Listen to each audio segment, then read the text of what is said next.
you so much for watching The Yard Sign from wherever you may be doing so. We've got an exciting program for you today, and we're going to jump right into it. Joining us as always, Aníbal David Cabrera to my right, and even further right, just geographically, Marcos Rivera, our official Puerto Rican correspondent. We got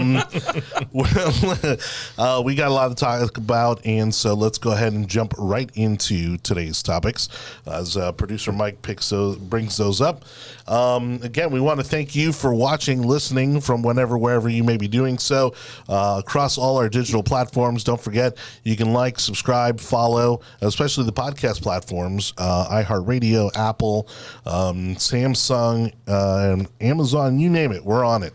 All right, so definitely give us a subscription, leave us a little comment. We'd love to hear from you. And again, thank you for listening and watching The Yard Sign. So today's topic's the Blue Ripple, big election day for the Democrats. Is it or is it not a primer for the midterm elections? We'll dive into what took place in Virginia, New York, and some other places, and whether or not there's a glimmer of hope for the Democrats in these upcoming midterm elections. Also, the Hillsborough GOP dinner. That's right. Every year they hold a couple dinners. One of them is the Reagan Day dinner, which took place not long ago. Our official Hillsborough County Republican Party correspondent, Marcos Rivera, was there, and he's going to divulge all of the happenings and maybe even some of the drama. So we'll talk about that in just a moment. And cloning Tom Brady. No, he's got enough kids. We're not literally cloning Tom Brady, but he did clone his dog. And so we're going to talk a little bit about cloning. We'll probably get into some robotics, AI stuff there to kind of wrap up the show. But again, thank you so much for watching The Yard Sign. So the Blue Ripple, Mamdani cleans up in New York City. It was kind of inevitable. He obviously very popular, very likable, despite his horrific policies. I mean, we've got CEOs that have already said that they're basically going to leave town. We saw, not sure if it's related or not, but there's already a company that is moving actually here to the Tampa Bay area from New York City. The CEO of Palantir, which is actually one of the most valuable companies in the country right now, also saying that Mamdani is going to be a disaster. And then there's also the other take, which I think is the more logical or likely result, which is that he's not going to get anything done. I feel that we see this happen a lot. It happens every few years in New York. And I love how it's a blue wave. And I'm like, yes, blue cities and blue states elected blue leaders. Shocking that was going to happen. I think it does say a little bit about the Republicans organizing. Also, the fact that we're still in a government shutdown probably didn't help anything in Virginia, which is a big government employer. Well, in Virginia flips. I mean, it just flips. All the time. Exactly. All the time it flips. So I'm not surprised that is what happened there. But I will say, I, for one, feels, because I was looking at the commentary, and they're like, you either you change when you become a mayor to do what the people need, or you get bogged down in ideology and then don't do anything. And I think that might be what we're seeing here. From everything that he promised, you can easily now, a year from now, say you haven't done anything. So what do you think, Marco?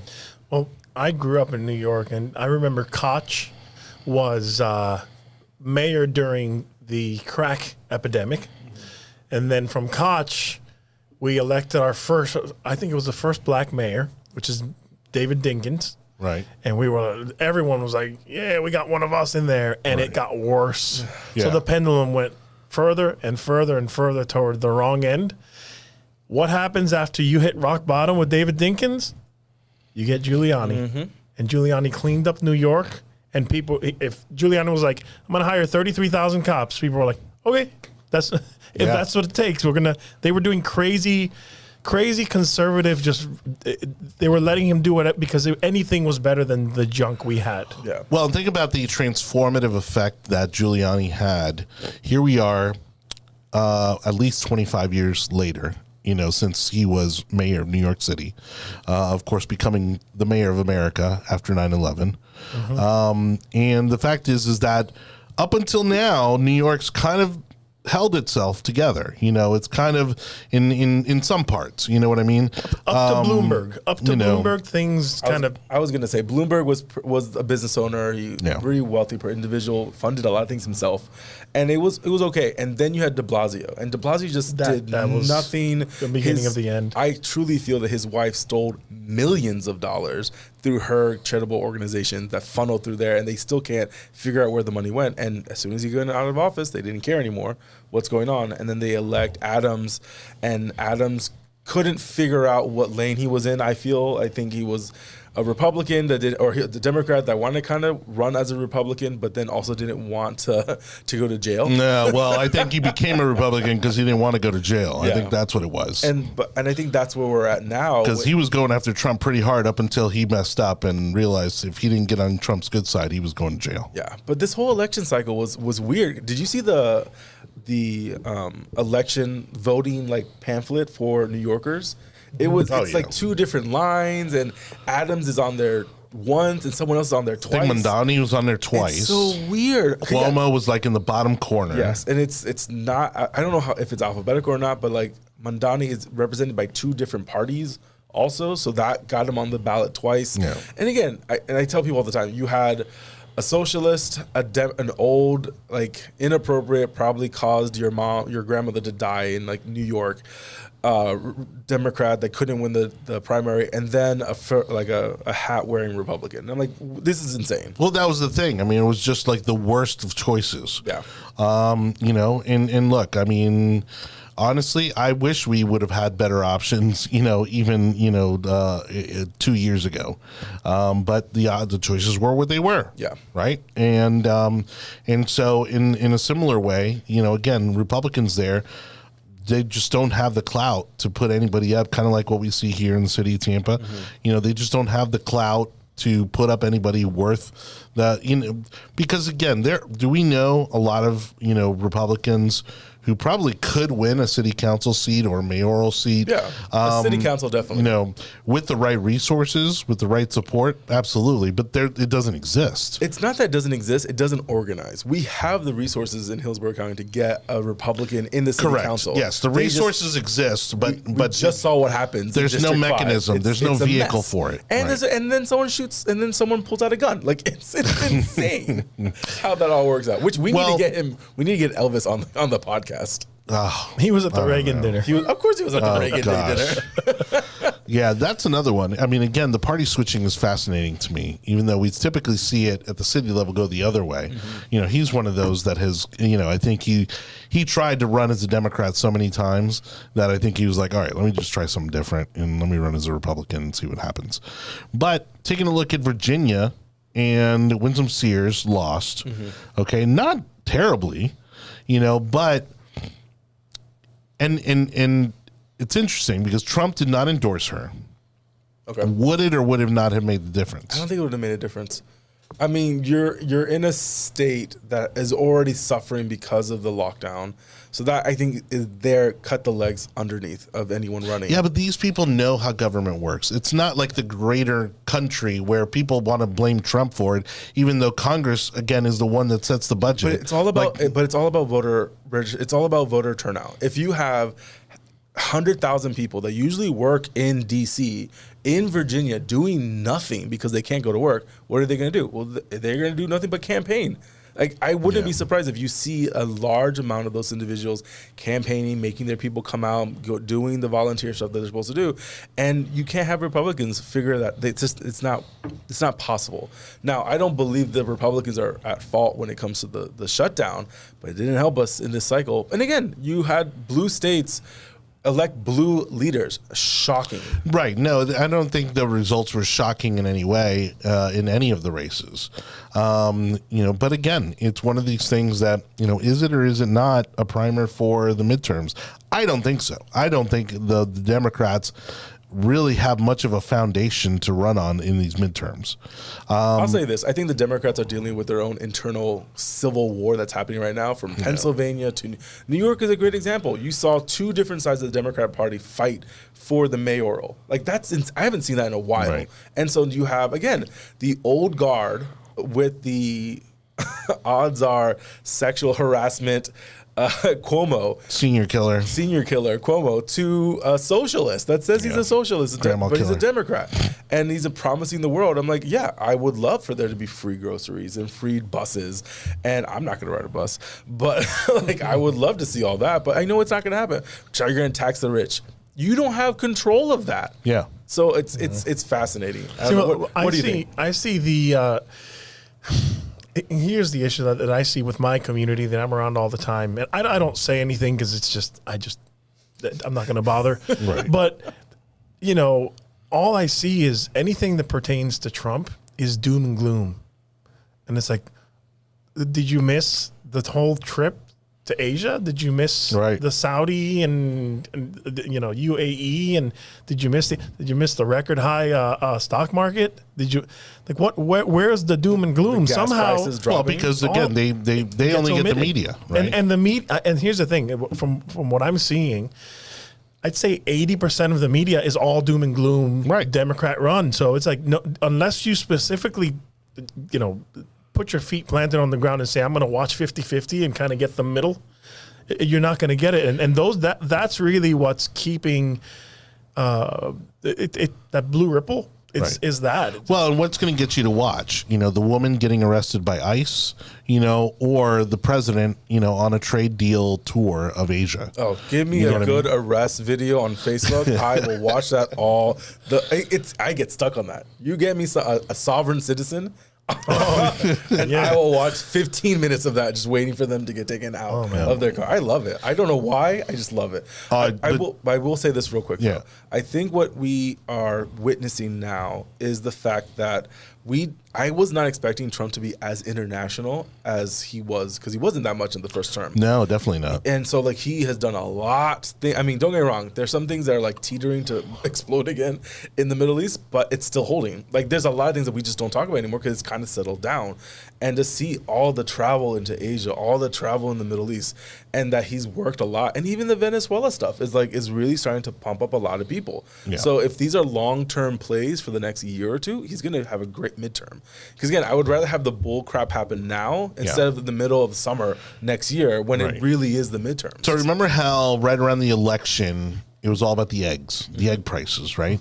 And obviously, because the Biden administration had farmers kill hundreds of chickens, and that again manipulated the price of eggs. Millions of chickens. Yeah. Now, the egg prices are down, gas prices are down. If he can get the cost of food to come down before the midterm election, what is stopping the Republicans from having a supermajority?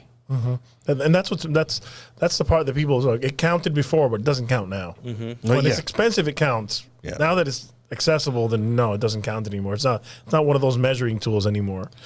But real quick, to go back to Mamdani, as you said, he wants to tax the 2%. And again, where I see he's going to fail is Kathy Hochul, who more than likely is going to keep her seat as governor of New York, has already said that she's not going to raise taxes on the top 1%, or anybody for that matter. So he's not going to have the support from Albany. He's definitely not going to get federal support. No, Trump has already said he's not going to give him any support. So what's funny is that this is literally Thursday. Okay, he's been elected and mayor-elect for less than 48 hours, right? And this is an ad he puts out. If you can turn up the Bluetooth there, producer Mike, and let's give this a quick listen. I'm going to skip through most of it because it's kind of long, but it's hysterical. Good morning, New York City. Thank you. Last night we made history, and today we begin the work of making a new administration. Welcome to the transition. This is the period over the next few months where we build a city hall that delivers on the promises of our campaign, to make New York City affordable and to make government accountable to the people it serves. As we prepare to govern, we'll start announcing the leaders who will help implement our agenda. People like deputy mayors who oversee entire areas of government. And blah, blah, blah. All right. And so who's supposed to be paying for this? The wealthy, right? Oh, didn't you hear that the whole transition team is all women? I wouldn't be surprised. No, it's all women, and he toted that and this would be the first time it's an all-female transition government. And I'm like, Why does that matter? Well, Muslim needs his harem. And plus, they can't drive out of City Hall. Oh, yeah. You got to work on that. So Do they have to get their husbands to come and pick them up? Supposedly, right, he's going to raise taxes on the top 1% of New York City. Yeah. Until... And a new era for this city. Oh, and one more thing. Remember how I told you a few months ago to stop sending us money? You can start again. This transition requires staff, research, and an infrastructure that can meet this moment. And it will be made possible by the people who built and believe in this movement. Oh. So I hope you'll make a donation at transition2025.com. Now let's get to work. So the same people who just elected him because he's promised them all kinds of free stuff. Now needs money. Now he needs more money from them to establish the city hall the way he wants it to. It's such a waste of time and such a waste of resources. And you know what? New York deserves it. They voted for it. Let them do it. It reminds me of a high school, like president and student body president election. It's like, if you want those lemons that we promised to make lemonade, The pizza day. Everyone's getting pizza. yeah, pizza every Friday. Yeah. It just is so stupid. It just downgraded New York. And that's what's going to happen. New York is its own monster. Yeah. And that's for being one of the bluest places in the country, you go there and capitalism rules. Yes. Right. Rules. When you see some African dude selling you a fake Rolex at 2 a.m. and there's 75 other ones doing the same thing. Yeah. It's like a gauntlet. You got to run through like, okay, Louis Vuitton bags, Gucci bags, watches, Labubu dolls. Like it's all capitalism. La Fufu. La Fufu. Those are the Fufus. I love it. New York is such a capitalistic run city that I don't think the mayor, I thought de Blasio was going to have a horrible time when it came to it. And a lot of people did leave New York because of de Blasio. But at the end of the day, there's so much capital there. There's so much infrastructure there already that it's very difficult to pull that out in 4 years. That's and the thing difficult. is that the problems that they want to fix allegedly, okay, let's say the main one being the cost of living, okay, housing. They are landlocked. I mean, they're quite literally a peninsula with no more room to grow. Anything that's built, they either have to create new land, right, by expanding on the current footprint of the peninsula, or they have to tear down something else, right? And so there is a higher cost to that. But Pinellas County, St. Petersburg, is having the same problem. Yeah. Of course it's going to be expensive. And of course you're going to pay twice the amount of money for the same house than you would in Tampa because there is limited resources there. There's limited inventory. Pinellas County also doesn't have any more land to build. And so those developers have to make that money back somehow, right? Mm-hmm. And, sorry, I got something in my eye. But I mean, the cost is what it is, especially when you're talking about a blue state that has tons of union bureaucracy, okay? And then on top of the union bureaucracy, the land alone costs a fortune. Mm-hmm. And so you can't build affordable housing there without subsidizing the heck out of it because no developer in their right mind would go into it not knowing that they're going to lose money. Was it New York? For those that are getting the subsidized housing, it's those that are making between $50,000 and $75,000 a year. That's like the low end tier of New York City when it comes to that. Whereas here, it's a little bit different. But this is why we see places in Asia, Japan, China, that have like this micro housing. Yeah. You know what I mean? Because there's only so much room, and to build it affordably, well, guess what? You got to scale down. Well, the first thing you can't do is have rent control. I think that is... We've seen that happen so many times, and there are people that take advantage of it, and they're in that one house for generations, that it just doesn't make sense for landlords to build above that or to fix it if they can't. The abuela died. Yeah. And the family's still living there under the $600 a month rent. I've seen it as low as like $250 in like west side of Manhattan. It's crazy. And I'm like, $250? One of the things that people don't talk about is when you go to New York City, and you go to apartments that are renting at $2,000, $3,000, $4,000. They're slums. Yes. There's 17,000 coats of paint on your doorknob. Your doorknob can't turn no matter what. That's why you need 7 locks. Oh my god. Doorknobs don't work. If you dig through that doorknob, they're made of brass, and they were installed in 1776. Well, and the other thing too is the the property tax issue, which Ron DeSantis is getting a lot of attention for, which is why he's doing it. It's stupid. You think it's stupid? I think if your home is homesteaded, then your property tax should not be increasing the way it's going now. If you are a second or third homeowner or vacation home, then yes, you can do whatever. Yeah. But that is an inclination that there's something wrong with the budgets where populations have only increased by 10 to 15%, and the budget for the cities have gone up 30, 40, 50%. Oh, yeah. There's something horribly Tampa wrong. and St. Petersburg are There's absolutely something horribly wrong in that calculation, which I'm glad why they're doing the Doge. But that's a tangent that I don't want to get into right now. But it's bullshit that the city has only grown 15, maybe 16% population, and the budget is 40%. That doesn't make what on earth is going on. Yeah, yeah, but they've put out so many bills that none of them are going to get.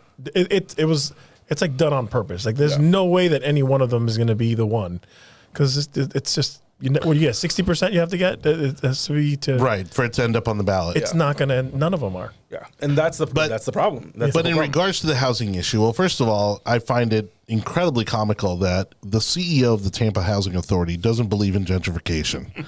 He actually doesn't even think it exists, which I don't know again what universe that guy's living on. But where I think you can fix some of the problem is, again, like I think once you've paid off your house, that should either freeze your property taxes at that rate, or just eliminate them altogether. And I think that kind of, okay, we're gonna stop it here. Or I agree. Once your house is paid off, you shouldn't be allowed to increase the property. That means you actually own your house. Yeah, and so they can play around with it, but getting rid of it completely makes absolutely no sense. There are a bunch of taxes that come out of that stuff that pays for schools, that pays for firefighters. There's so many things, and I get it. We can find where that money goes to, but no one's talking about what happens the day after you get rid of it. But that's also a small percentage of the overall budget, whether it be for It's not small. For the state, it is. For the state, but not for the municipalities and for counties. It's a very large chunk of their taxes. Well, which is also why they raise it constantly. Yeah, because that's where they're getting the most bang for their buck. But anyhow, I think Mamdani's going to be. I think he's going to fall flat. I think he's going to try some of this stuff. It's going to fail, and then overall, I think it's just he's not going to be able to get much done because he's not going to have the support. He may have the support in New York City, but outside of there, I don't see the state of New York getting behind him. I don't see, especially if she wins the election without his help, without his endorsement. He's not going to endorse her. I know, but that's what I'm saying. He didn't endorse her the first time. And when she endorsed him, I was like, you walked out that room without an endorsement from him. Yeah. And also, I think 5 million New Yorkers didn't vote, that have eligibility to vote, didn't vote. And so it's... Because, again, the choices were horrible. I think it was I don't remember the spread, but I think it was 200,000 votes between him and Cuomo. And again, this is perfect. You guys picked or tried to get... almost convicted politician that had to resign from his governorship to run for mayor. That's insane. Listen, what should have happened was Curtis Sliwa Mamdani's mayor because of Curtis Sliwa. Yeah, absolutely. If Curtis Sliwa, who's I've known about Curtis Sliwa since the 80s. Yeah. But again, and it's like that message is never going to be get you anywhere in New York. No, and again, he's such a relic, in New York City. You know what I mean? Like, is he an icon of New York City? Yeah. But he's also just like... So was the underwear guitarist cowboy. Yeah, the naked cowboy. But he's also... That's your example? He's an icon. Yeah, and again, like, Sliwa is just like, he's like the ghost from the past. Yeah. You know what I mean? And so, yeah, you talk about the 80s, the 90s. All right, Curtis Sliwa, got it. But in 2025, come on, man. Yeah. Now, don't get me wrong. Even if he dropped out, would Cuomo have even been a better option or better? No. No. I mean, New York, I think it just would have been status quo for the next 4 years, and then, But you know what? If Cuomo would have won the primary, I think Mamdani would have done the same exact thing. When I saw that both of his names were on those parties on the ballot, that automatically told me that no matter what, Mamdani's name was going to be on the ballot, no matter what. Right. So this was always going to happen again. And that's why it's like, I agree with you. I don't think they have the power they think they do to manipulate New York to bring it as down as people think. And that takes multiple election cycles for that to be Where I as think bad. it is going to cause some rust is crime. I think with Mamdani being there, the general public thinks it's a free-for-all now. Like we got one of ours in there now. I've heard people saying that. I've heard black people and Spanish people saying, we got one of ours. Like, it's not one of yours. No Are you way. crazy?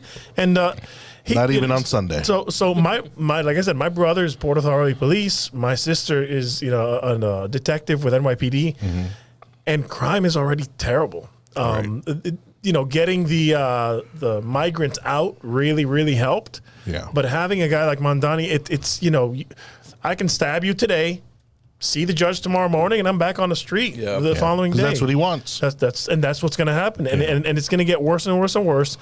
And I feel if it gets too bad, this is Trump's land. That's his Trump hometown. loves New York. He's going to get But he shouldn't. I don't think he should. And I think he's going to play that card. Look, No, you he guys didn't want needs me to let him there, fail. Blah, blah, blah. He needs to let him fail. I think Rock bottom. I think he's going to do it. I Rock think he's going to bottom, let him, like, you guys voted him, now you have to not vote him. Well, not only that, I have a horrible. You're talking about knocking out the future of the Democratic Party. Whether they like it or not, he's the future of their party. Do it, please. So he needs to let them them. fail, because if he doesn't, then he absolutely becomes the future of the Democratic Party. Yeah. If he fails in New York City and doesn't win re-election, like, that's it. He's done. That was the beginning and the Pendulum end. has to go back to Giuliani. Right. Giuliani type.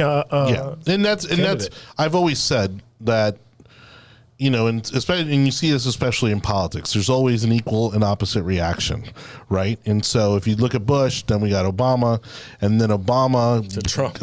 I think Trump was an equal and opposite reaction to Obama, and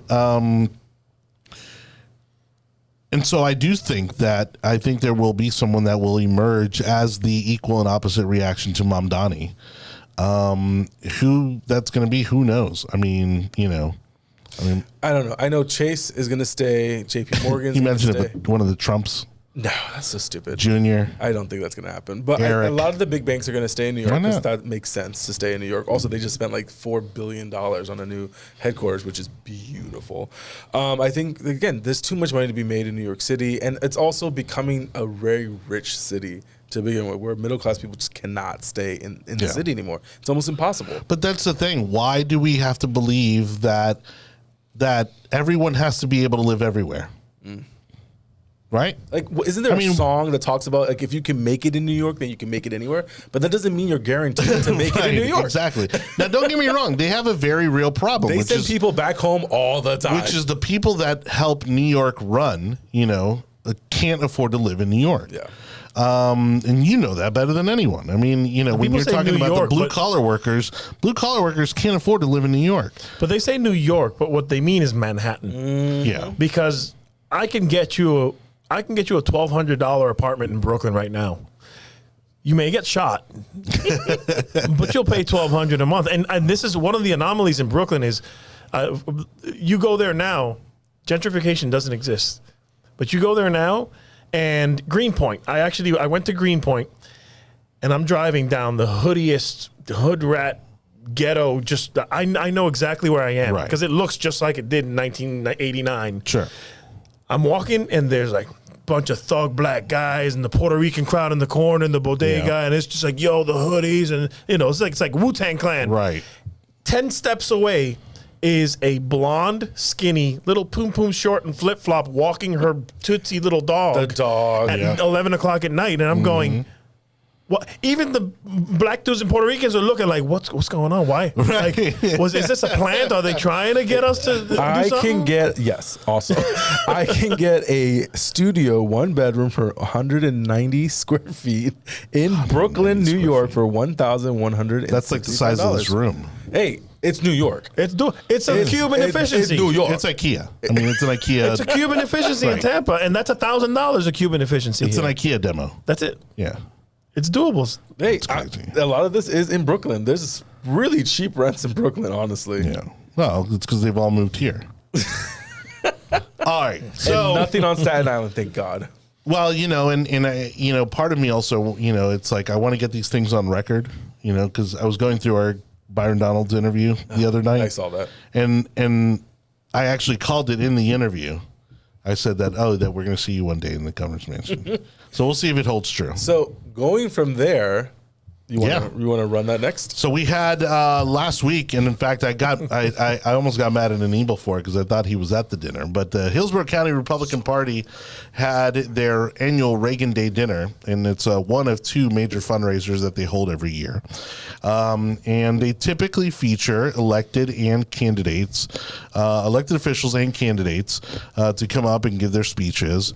And as you might expect, that's it, because there's no party, there's no. It's a fundraiser. It's a fundraiser. Yeah. It's a cash bar. You got to pay for your stuff. You and I both know when planning these events, there is a lot of subtle undertones depending on who's planning it as to who they prefer and who they think is going to be like the next leadership, it's so elected official, the next. We have both been in this conversation. Yeah. Where so the last big event that I helped organize was actually at the convention center when we had almost 1,000 people attend.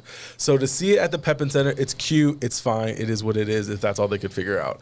And so because it's a lot of work to get it to where it is, but the size that I feel that we've regressed in what the size of the dinners are now. But to that point, if you're running it, then you're picking the speakers that you want, and the head and the order of the speakers is very important. And then when I saw that it was an interview and not just a speech, I was like, wow, yeah. This is really intense that someone has made this decision in Hillsborough County, where the lieutenant governor is supposed to be allegedly going to say that he's running next week. Remember we did the interview? We did the interview. And so now the conversation is, one, okay, to give it some comment, I just got off the phone with you because you were heading there, and then I called you to talk about something else, and you're like, so what's going on? I'm like, oh no, this is like the Reagan Day or Lincoln Day dinner. He's like, you're at the Lincoln Day dinner and you didn't invite me? And I'm like, Johnny, I'm not going myself. Laura and I are not doing that this week. I haven't gone to one of those in so long. It's such a rubber duck situation. However, there was drama this cycle because of our own correspondent, Marco, making allegations and threats, evidently, to the point to where he was questioned. So I would like to ask you, Marco, what were you wearing? And what, as a brown person, who were you wearing? Who were you wearing? And why were you deemed a threat? Well, when I got there, I said hi to everyone. You line up to take pictures with every candidate and the hoorah, and they had to kick me in the shin to get away from Byron Donalds because he's a Brooklyn boy. And we started talking about Bushwick and Livonia and where he came from, his family, his cousins.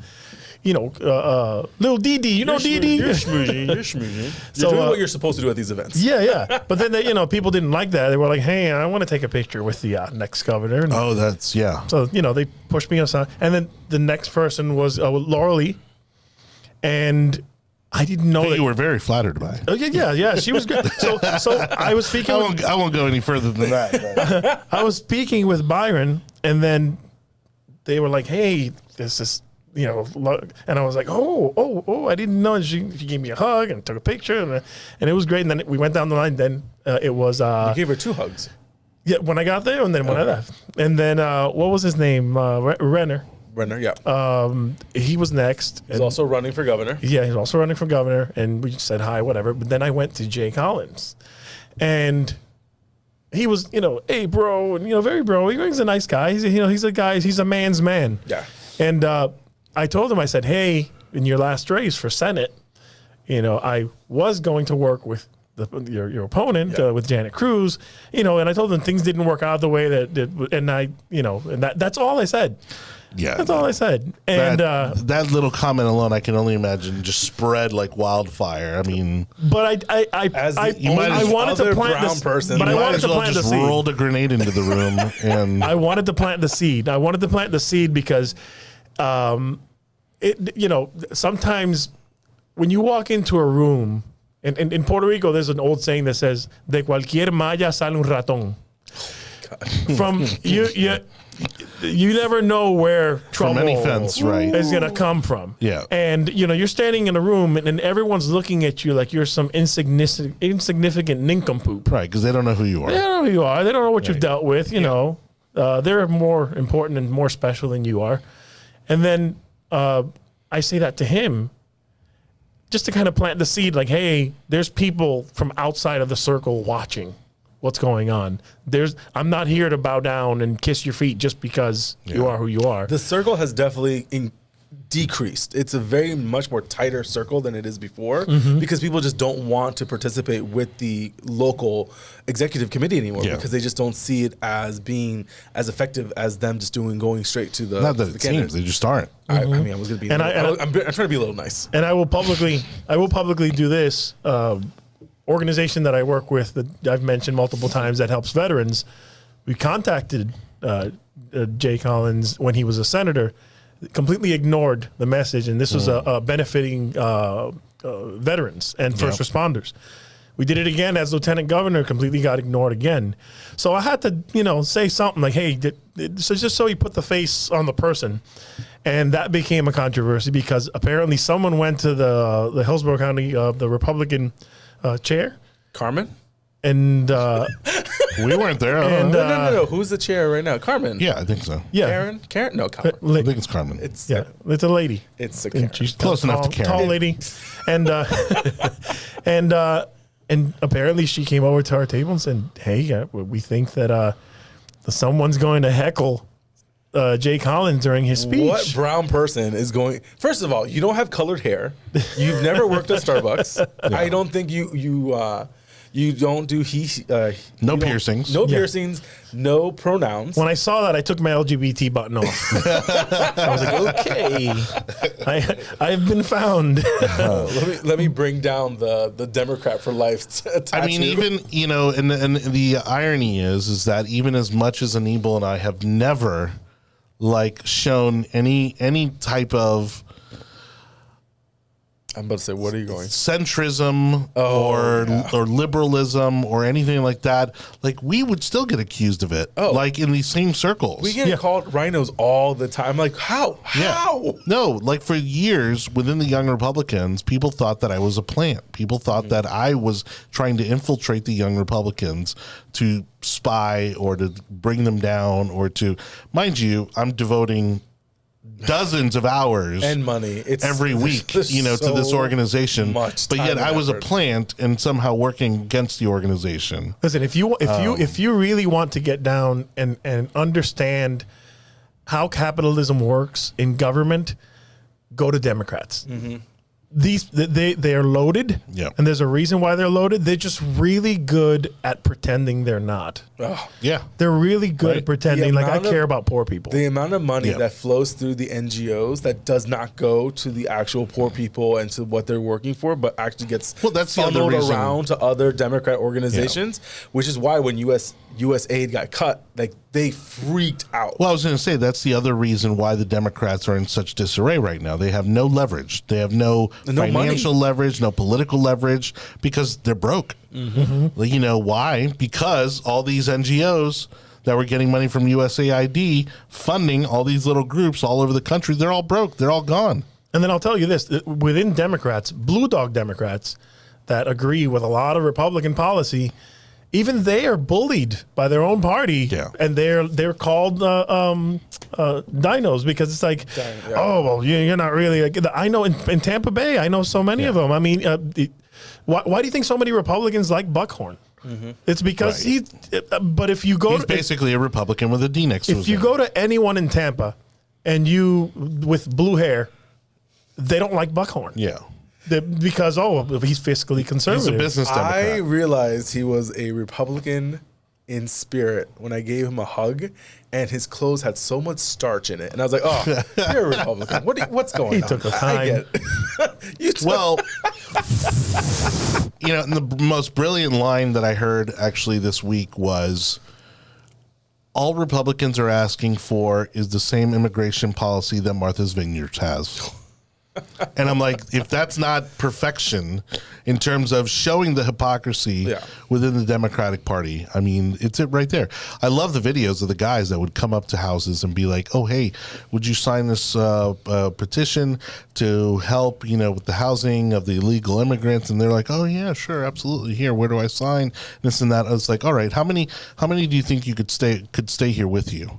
What do you mean? Well, yeah, you said that you'd be willing to help illegal immigrants, find a place to stay here in the United States.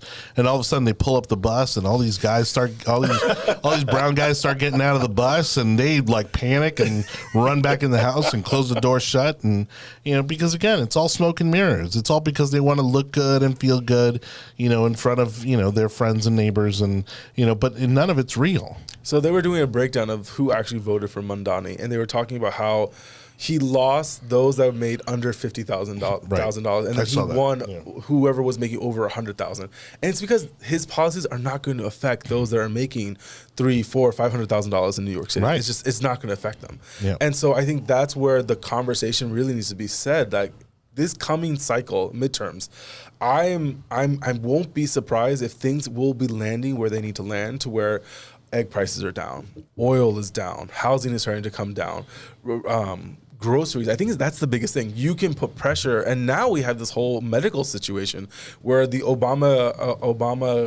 Affordable Act has completely fallen apart. Milk needs to come down. We're realizing that I don't pay for anything, or I don't buy anything. We're realizing that the Obama healthcare needs another $1.5 trillion to stay, so that it doesn't have an effect on premium. And you're just throwing money into the system. Why do you think college is so expensive? Right. Because you just keep on throwing money at it. And so now they're going to want more money. Of course. The next year. It's how do we fix this? And so now it's a larger conversation. I think pharmaceuticals were in the White House today talking about it. And that's how Trump is going to have to use the bully pulpit and basically bark at these insurance companies look, you cannot do this, or we're going to investigate the shit out of you. And that's what you're going to have to do. Well, and I would bet you on that comparison, I bet that if you were to take the government out of college loans, and take the government out of these government-backed loans for college, I guarantee you, tuition rates would absolutely start to drop almost overnight. The stupidity was, I think one of the conservative podcasters were talking about how some college in upstate New York gave, you could create your own major. And so people are doing women's and African studies and all these ridiculous liberal arts stuff. And you're so what are you going to do now that you graduated?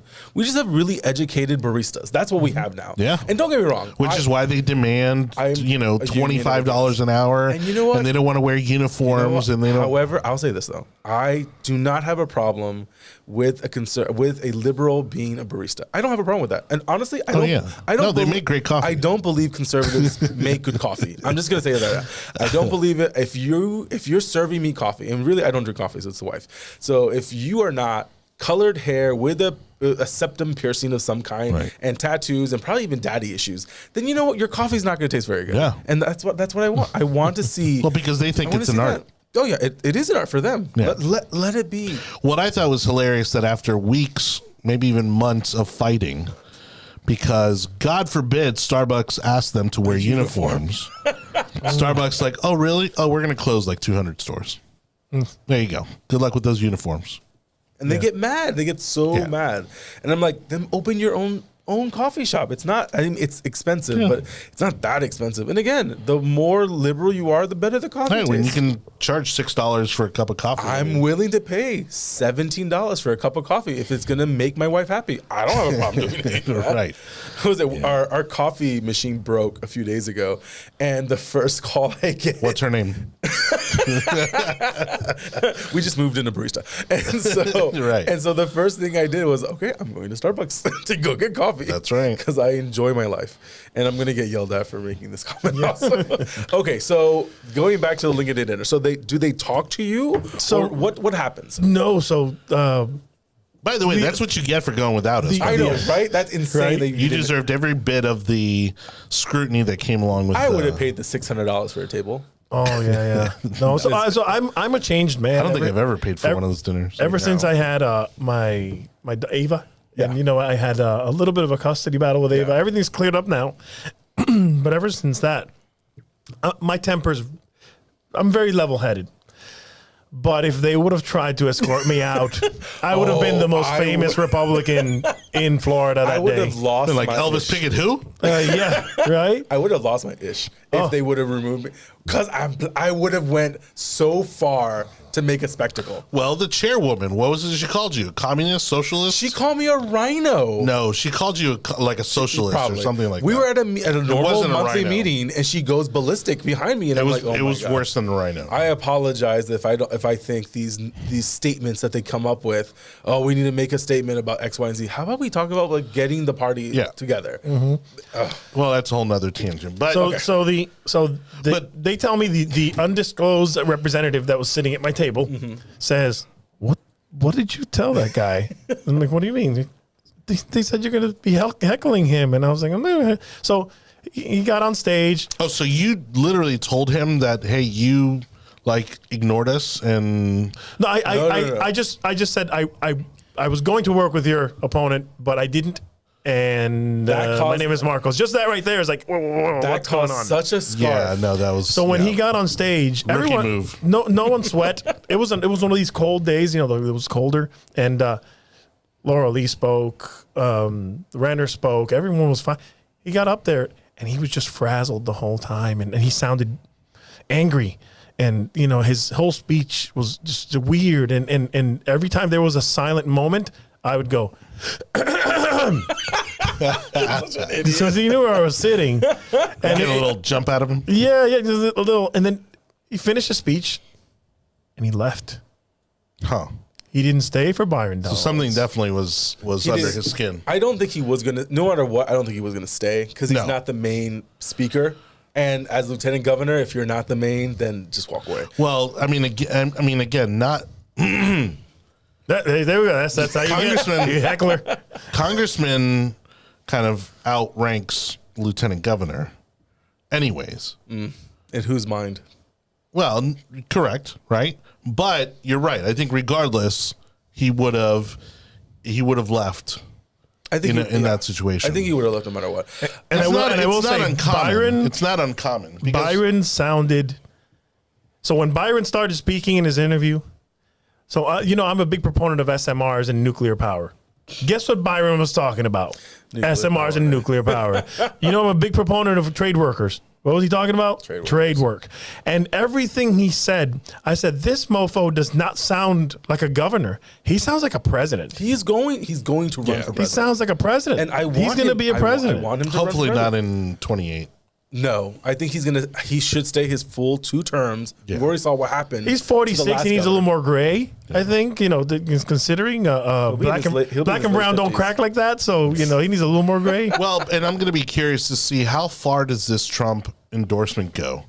Is it just like, In okay, Florida, one and done? it goes well. No, I mean from the sense of like, is that all he's getting out of Trump, or is Trump going to campaign with him? Like, do we see Donald Trump showing up to a Byron Donalds political event?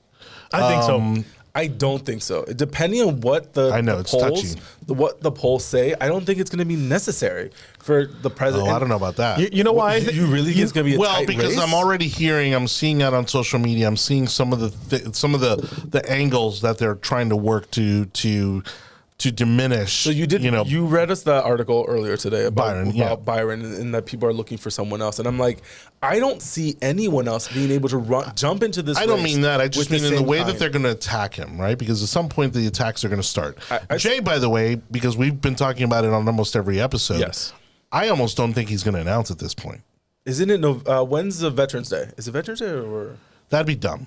I think I've been told that there's a possibility he will announce on Veterans Day, which I think is next Tuesday, the 10th.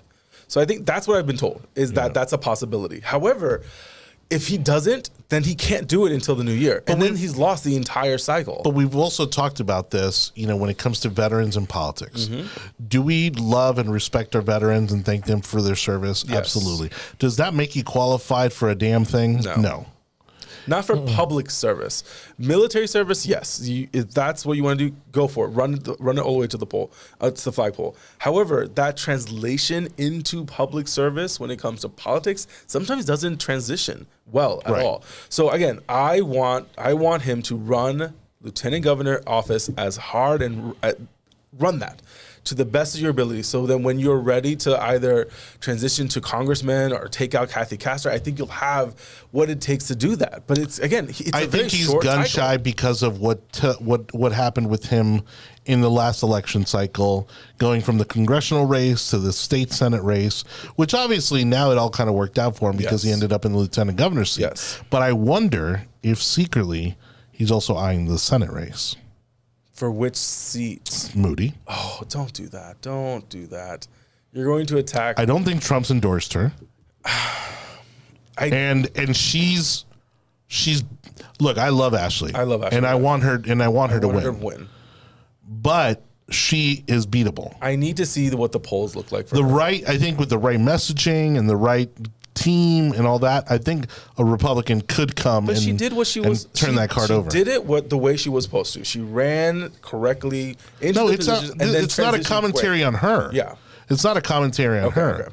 But again, you've got now a lieutenant governor who, again, like got the veteran thing, the lieutenant governor thing, state senator, mind you, still very shallow political experience, right? Respectfully. But on paperwork, on paper, I think he represents he looks a lot better on paper than an attorney who became a judge, who became, okay, so she was attorney general, and then became a senator. I think the only reason why I don't agree with your position at the moment is because Ashley Moody has been on a statewide ticket.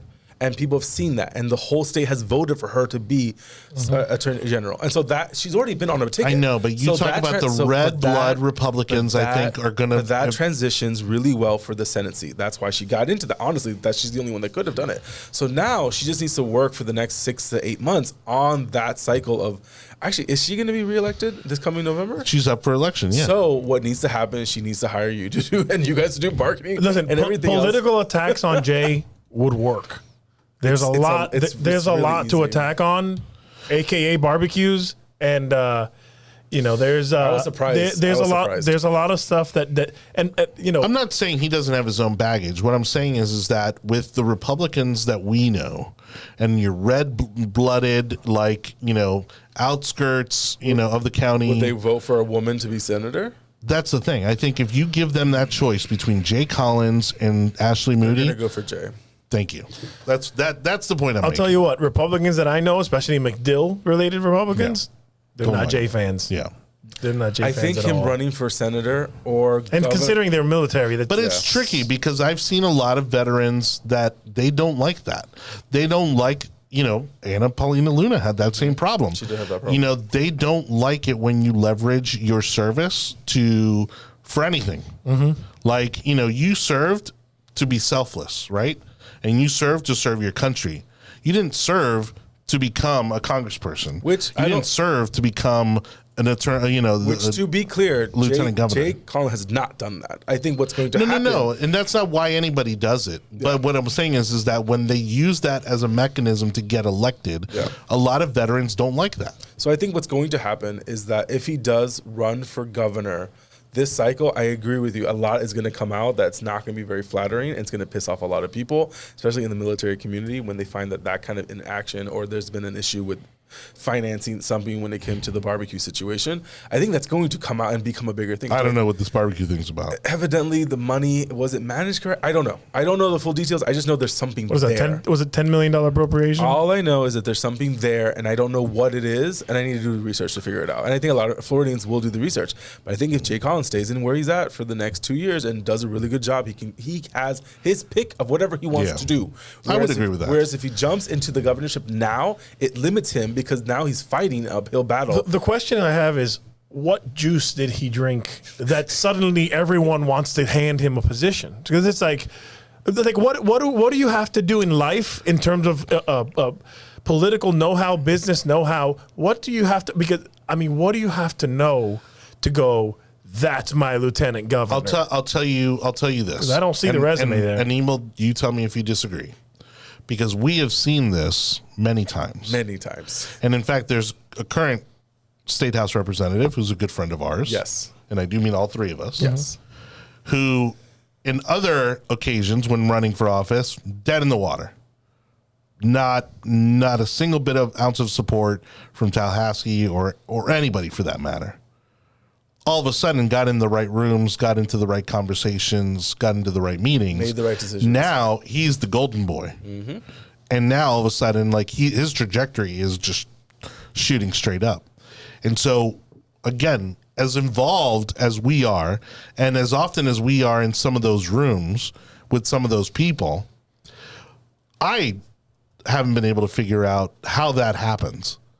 But there is like a switch that gets turned on where somebody then kind of comes and anoints you and say, you're the chosen one, and let's kind of see where this goes. We all knew, and I'll say this as gently as possible, the moment that the governor's wife could not be a viable candidate for governor, the governor's office was looking for someone else.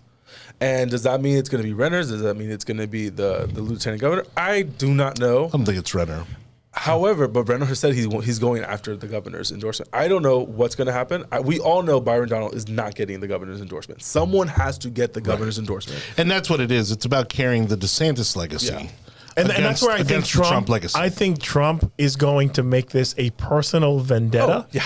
To come down and go, it was little Marco before, now it's little DeSantis, and I think that just to spite DeSantis, you ran against me. Yes.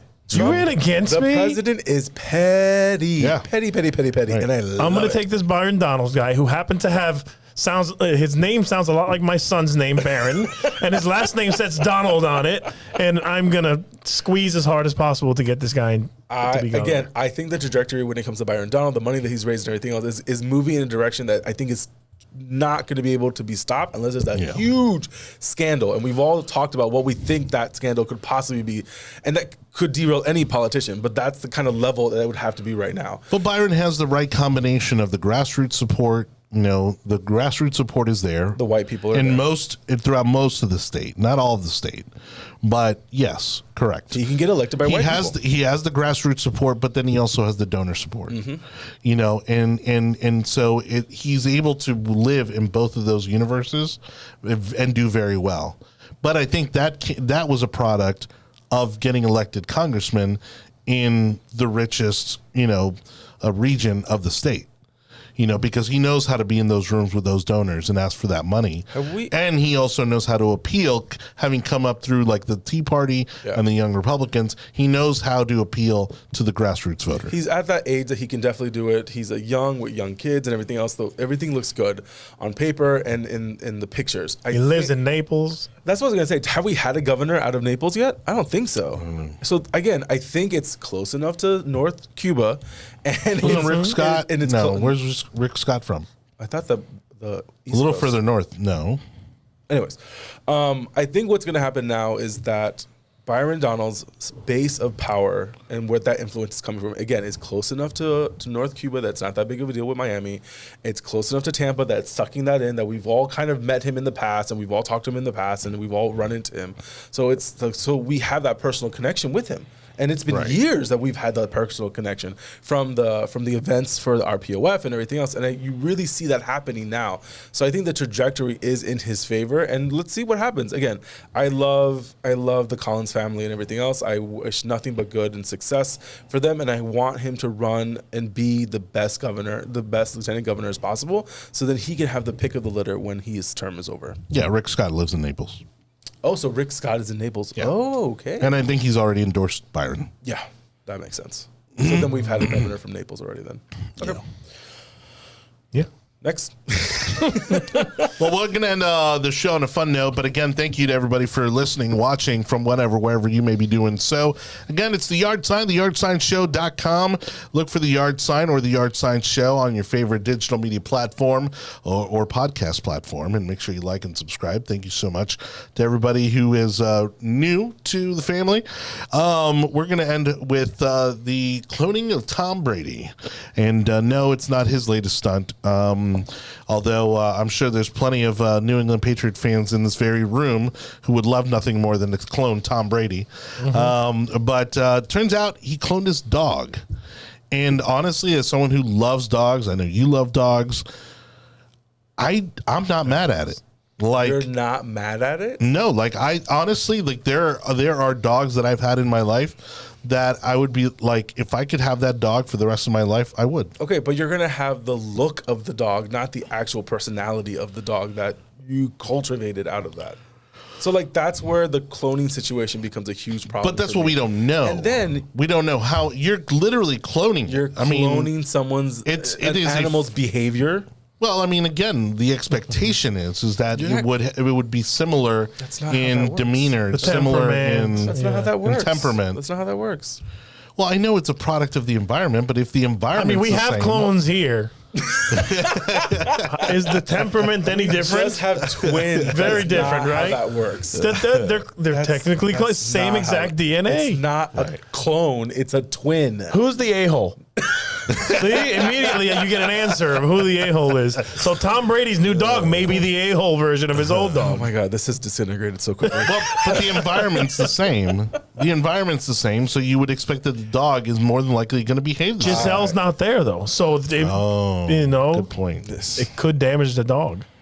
The dog got a promotion. There you go. This one got a promotion. When that relationship fell apart, I was not surprised at all. Yeah. Well, she makes more money than he does. So much more money. Okay. Anyways, this is a very controversial situation because Laura and I do a lot of fostering for dogs that need good homes and everything else. And when it's a whole like I have the money to be able to clone my own dog. Okay, someone that can spend $500,000 on a dog, whatever. There are plenty of dogs out there that need to be adopted, that should be adopted, that are being put down because there's not enough people that are going to adopt. But that's the thing. If you have the money to do it, why not? People do it in these breeding circles all the time. It's inappropriate. Especially when it comes puppy to mills?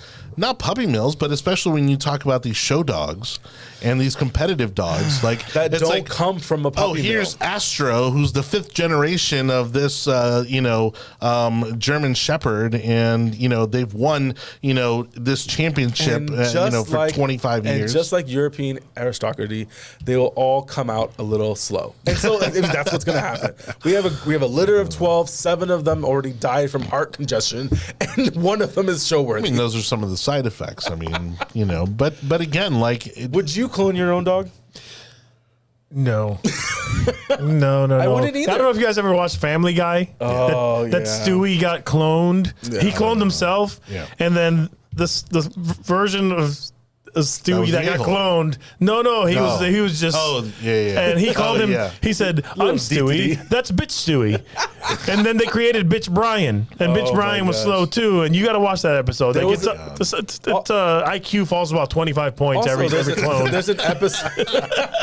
There's an episode that talks about when Stewie and Brian mated and had kids of their own. Yeah. And it's like, kill man. Yeah. I remember that one. Yep.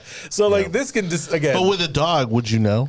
Why would I? I'm sure there are dogs. That how many failed attempts were there? Tom Brady's dog. Talk about Deflategate. You know how many deflated dogs there must be? Oh my gosh. This got really bad really fast. How are we closing it on this? But then there are other things to talk about in society right now. Because the other thing too is the advent of kind of robots, and I do see these kind of in a similar way, right? Because in the same way that again we're trying to keep something in our lives that has moved on, or keep the semblance of something that has moved on in our life. The same thing with the robots. And you're going to get these, robots that are going to be coming in. There's already wealthy people who have. Kim Kardashian, I think, has a robot in her house. We're using her as an example.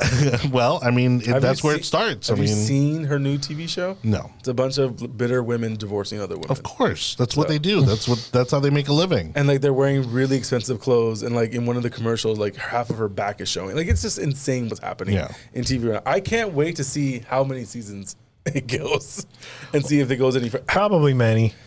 The way the world is right now. I know. Well, what I think is funny is that she's putting herself through law school, and now she's starring in a TV show where she plays an attorney. And so you have to wonder if she thought that she needed to go to law school to play an attorney on television. Whatever path gets you to the bar, then it gets you to the bar. Well, I'm sure there's a bar. Let me stop.